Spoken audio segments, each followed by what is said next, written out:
Welcome back.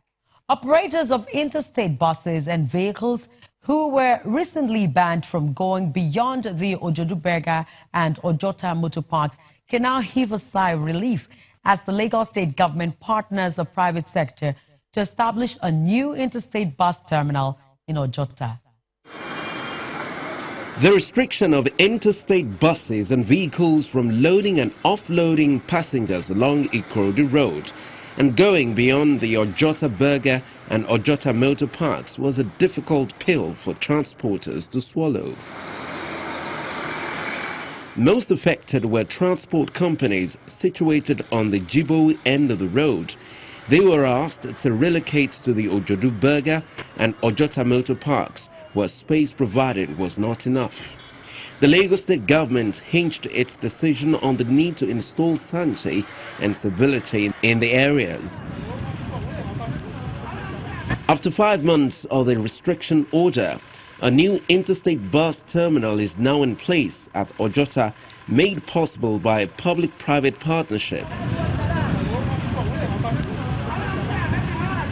The permanent secretary in the Ministry of Transport leads other government officials on a facility tour of the new bus terminal.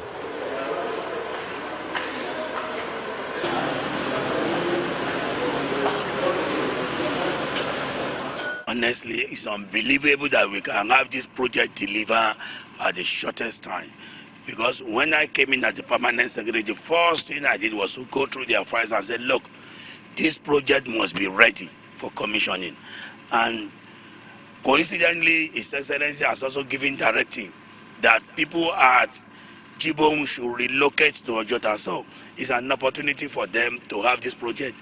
And for my assessment, it's excellent. The project also gets the backing of local authorities and stakeholders in the transport business. Lagos State, like when you obey them, they respect you. And that is why we are here. We are ready to partner with them to any level they want us to do. I've gone through the tour. It's a very excellent idea. You know, in anything in life, you must have teething problems. There will be teething problems. The teething problems will be ironed out because this is a novel idea from His Excellency the Governor, Mr. Akinwumi Ambode. I know he's an action man. What he does excellently well. So I am sure that this is going to be a forerunner for others to emulate.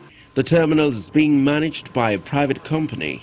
We are the ones that have implemented our resources to make sure the park as it is right now is at the level it is. We are, because of the urgency of the mandate from Lagos State, we have to break the building into different phases. So phase 1 has been for us to include and have a world-class terminal. Phase 2 is we'll build other amenities on site to make sure it's of the level of the third world countries and first world countries.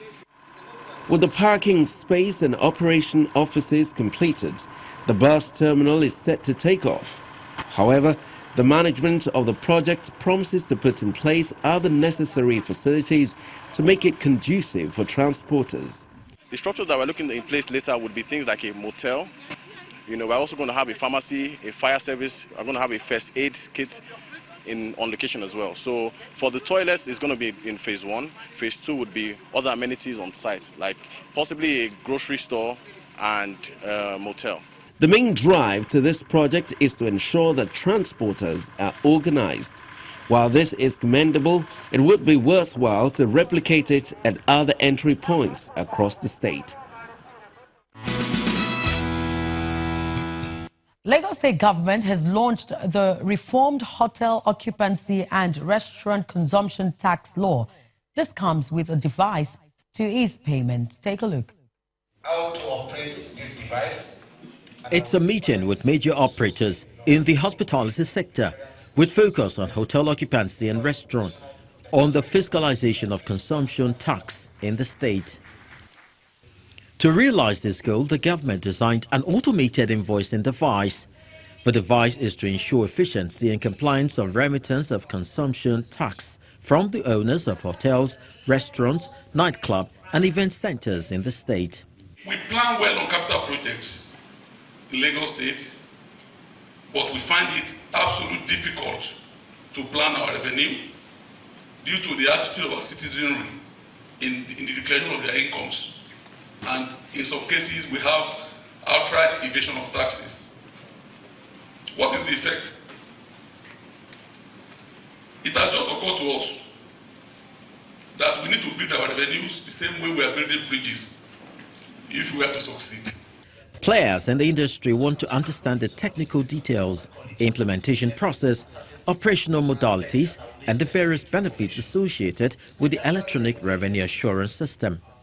A key benefit is that it will enhance ease of paying consumption taxes. And I would like to emphasize that consumption tax is not a new law in Lagos State. It's an existing law. This is just a regulation that will facilitate it, so that we can now monitor transactions as they are being done, and remittance can be easy. For small businesses that we are so passionate about, the electronic registers will help very much in bookkeeping. The area where people will collect money and they will not report it will be gone. So that's the benefit, and it will also enhance, once you have your books properly kept, it will enhance access to credit and also enhance financial inclusion. For the taxman, the Lagos State Deputy Governor backs up this point with her thoughts around the need for transparency on government activities. As progressive partners in the development of our state, we solicit for your cooperation and support at actualizing this noble initiative. All hoteliers, event center proprietors, restaurants and bar owners must allow the integration of the system along with LRR's server to facilitate the monitoring of consumption tax transaction and remittance of same to the state. The engagement between players in the hospitality industry and the government enables parties to clarify concerns on the implementation of the law. After all deliberations, what does this industry think? Is the state government in the right direction?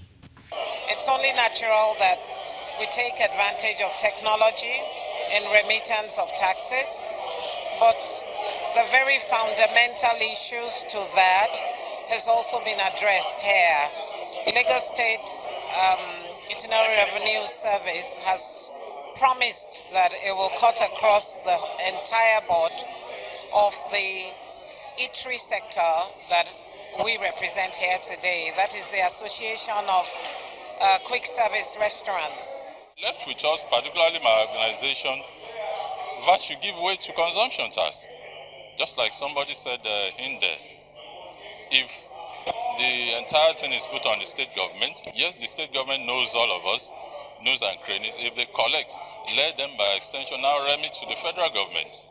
But in a situation whereby the federal government will come, collect theirs, state will come, collect theirs, local government will come and equally collect it. They are not encouraging business. The ease of the brain behind, the principle behind ease of doing business will be defeated. The Constitution clearly states what is expected of everybody. We have what you call an approved list that is created and sort of monitored by the Joint Tax Board, and it is also enshrined in our laws, in our tax laws. So what I would advocate for members of the public is for them to avail themselves of the approved list so that they can know the legitimate taxes and levies that can be collected by federal agencies, by state agencies, and by local governments. Lagos is a pace setter in tax administration. Currently generates over 40 billion naira monthly. With hotels grading project underway, the hospitality sector is about to be unbundled as another money spinner for the economic capital of West Africa. That's the program this week. Thank you sincerely for watching. Remember, your comments and feedback on developments around you are valuable to us, so keep them coming through our social media platform. I'm Loretta. Chiogo signing out now.